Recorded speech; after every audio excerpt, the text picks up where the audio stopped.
Hello friends, இன்றைக்கி நம்ம cook with குட்டியில் ஒரு இன்ஸ்டன்ட் ரவா அப்பம் தாங்க செய்ய போகிறோம். இது ரொம்ப ஈஸியாக ஒரு 10 மினிட்ஸ்க்குள்ளே செஞ்சிடலாங்க. அது எப்படி செய்கிறதுன்னு வாங்க பார்க்கலாங்க.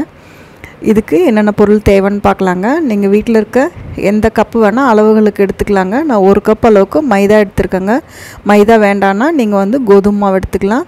அது ஒரு பிஞ்ச் அளவுக்கு சால்ட்டு போட்டுக்கிட்டோங்க. எந்த கப்பில் மைதா எடுத்தோமோ அதே கப்பில் 1/2 கப் ரவை எடுத்துருக்கோங்க. இது வறுக்காத அப்படியே ரவை தாங்க. அப்புறம் 3/4 கப் அளவுக்கு சுகரை பொடிச்சு எடுத்துக்கிட்டேங்க. பொடிச்ச சக்கரை நான் 3/4 கப் எடுத்துக்கிறோங்க. கொஞ்சம் ஏலக்காய் பவுடர் போட்டுக்கிட்டேங்க. இதெல்லாம் ஃபஸ்ட்டு நல்லா மிக்ஸ் பண்ணி விட்டுருங்க. அதுக்கப்புறமா நம்ம அது கூட பாலும் தண்ணியும் சேர்த்து கலந்துக்க போகிறோங்க. இந்த ரவை, மைதா, சர்க்கரை எல்லாம் நல்லா கலக்கிற மாதிரி ஒரு தடவை நல்லா கலந்து விட்டுருங்க. இப்போ அதே கப்பில் 3/4 கப் அளவுக்கு நான் பால் சேர்த்துக்கிட்டேங்க. காய்ச்சி ஆற வச்ச பால் தான், பசும்பால் தாங்க, தேங்காய் பால் இல்லை, பசும்பால் சேர்த்துக்கிறோங்க. இதை நல்லா கலந்து விட்டுருங்க.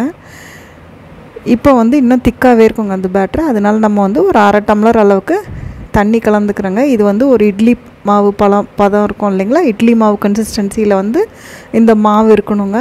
அந்த அளவுக்கு நீங்கள் லைட்டாக கலந்துக்கோங்க. உங்களுக்கு இதுக்கு மேலே தண்ணி உங்களுக்கு தேவைன்னா ஒரு 1/2 டம்ளரோ 1/4 டம்ளரோ எடுத்துக்கூட நீங்கள் கலந்துக்கலாங்க. இப்படி கலந்து வச்சோன்னே பாருங்கள், இப்படி ஒரு திக்காக இருக்குங்க. இதை ஒரு 10 to 15 மினிட்ஸ் அப்படியே வச்சுடுங்க. ஏன்னா இந்த ரவை இந்த தண்ணியில் நல்லா ஊறி வரட்டும்.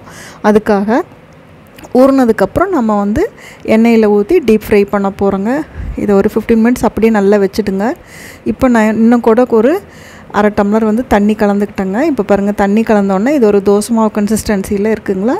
இதுதான் நமக்கு கரெக்டான கன்சிஸ்டன்சிங்க, மாவோட கன்சிஸ்டன்சி. இப்போ எண்ணெய் நல்லா சூடாக இருக்குங்க. அந்த சூடான எண்ணெயில் இந்த மாவை ஒரு கரண்டியாக எடுத்து அப்படியே விட்டுட்டு மேலே அந்த பூரி மாவுக்கு விடுவோம் இல்லைங்களா எண்ணெய், அதே மாதிரி பூரி மேலே உப்பி வர்றதுக்கு எண்ணெய் கொஞ்சம் மேலால் அப்படியே விட்டுட்டே இருப்போம் இல்லைங்களா, அது மாதிரி கொஞ்சம் விட்டோம்னா நல்லா உப்பி புசு புசுன்னு வந்துடுங்க.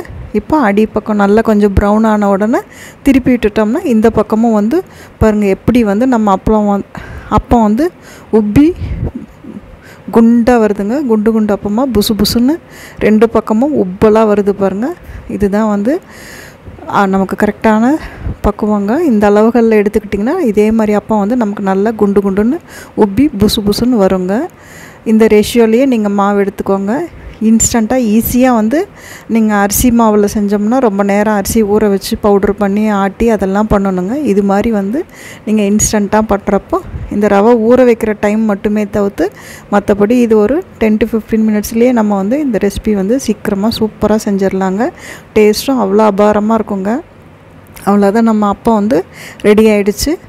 இது மாதிரி ஈவினிங் டைமில் குழந்தைங்க வரப்போ ஒரு ஸ்நாக் ரெசிப்பியாக கூட நீங்கள் செஞ்சு தரலாங்க. இல்லை வீட்டுக்கு யாராவது கெஸ்ட்டு வந்துட்டாங்கன்னா கூட சீக்கிரமாக இது ஒரு ஸ்வீட் செய்யணுன்னா கூட இது உடனே மைதாவும் ரவையும் கலந்து இது மாதிரி செஞ்சிங்கன்னா அவங்களும் விரும்பி சாப்பிடுவாங்க.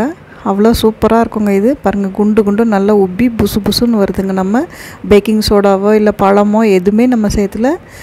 ஆனால் நம்ம அப்பம் எவ்வளோ சாஃப்டாக சூப்பராக வந்திருக்கு பார்த்திங்களா. இது நல்லா மேலே கிறிஸ்பாகவும் உள்ளே சாஃப்டாகவும் இருக்குங்க. இது மாதிரி அப்பம் நீங்களும் ஒரு தடவை உங்கள் வீட்டில் செஞ்சு ட்ரை பண்ணி பாருங்கள். அவ்வளோதாங்க, நம்ம இன்ஸ்டன்ட் ரவா அப்பம் ரெடி ஆகிடுச்சுங்க. இது பாருங்கள், எவ்வளோ நல்லா கோல்டன் ப்ரௌன் ஆனோடனே எடுத்து நம்ம இது மாதிரி வச்சு சர்வ் பண்ண வேண்டியது தான். ரெசிபி பிடிச்சுன்னா கட்டாயமாக உங்கள் ஃப்ரெண்ட்ஸ் கூடயும் ஷேர் பண்ணுங்கள். பாருங்கள், உள்ளே நான் ஒன்று பிரித்து காட்டுறேன் எப்படி இருக்குன்னு. உள்ளே பார்த்திங்களா எவ்வளோ சாஃப்டாக இருக்குங்க. வெளியில் நல்லா கிறிஸ்பாக இருக்குங்க. உள்ளே எவ்வளோ அப்படியே லேயராக இருக்குது பார்த்திங்களா. அது சூப்பராக சாப்பிட்றதுக்கும் இது அவ்வளோ சாஃப்டாக சூப்பராக இருக்குங்க. இந்த ரெசிபி உங்கள் வீட்டில் கட்டாயம் ஒரு தடவை நீங்களும் ட்ரை பண்ணி பார்த்துட்டு எப்படி வந்ததுன்னு சொல்லுங்கள். தேங்க்ஸ் ஃபார் வாட்சிங். தேங்க்யூ.